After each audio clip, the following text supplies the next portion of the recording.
احسان کا بدلہ۔ ایک دفعہ کا ذکر ہے کہ جنگل میں ایک فاختہ اور شہد کی مکھی رہتی تھی۔ دونوں میں گہری دوستی تھی۔ وہ ہنسی خوشی جنگل میں زندگی گزار رہی تھی۔ شہد کی مکھی کا ادھر بہت اچھا گھر تھا۔ ایک دن شہد کی مکھی دریا پر پانی پینے کے لیے گئی تو وہ پانی پیتے وقت دریا میں گر گئی اور غوطے کھانے لگی۔ اتفاق سے فاختہ کا ادھر سے گزر ہوا۔ اس نے جب شہد کی مکھی کو دریا میں ڈوبتے دیکھا تو اس کو مکھی پر بہت ترس آیا۔ وہ اس کی مدد کرنا چاہتی تھی۔ اسے ایک تجویز سوجی۔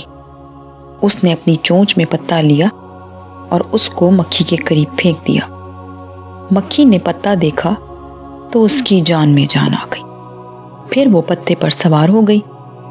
جب اس کے پر سوکھ گئے تو وہ اڑ گئی۔ اس طرح مکھی کی جان بچ گئی۔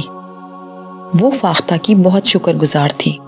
کچھ دنوں کے بعد ایک شکاری نے درخت پر بیٹھی فاختہ کو اپنی بندوق کا نشانہ بنا لیا۔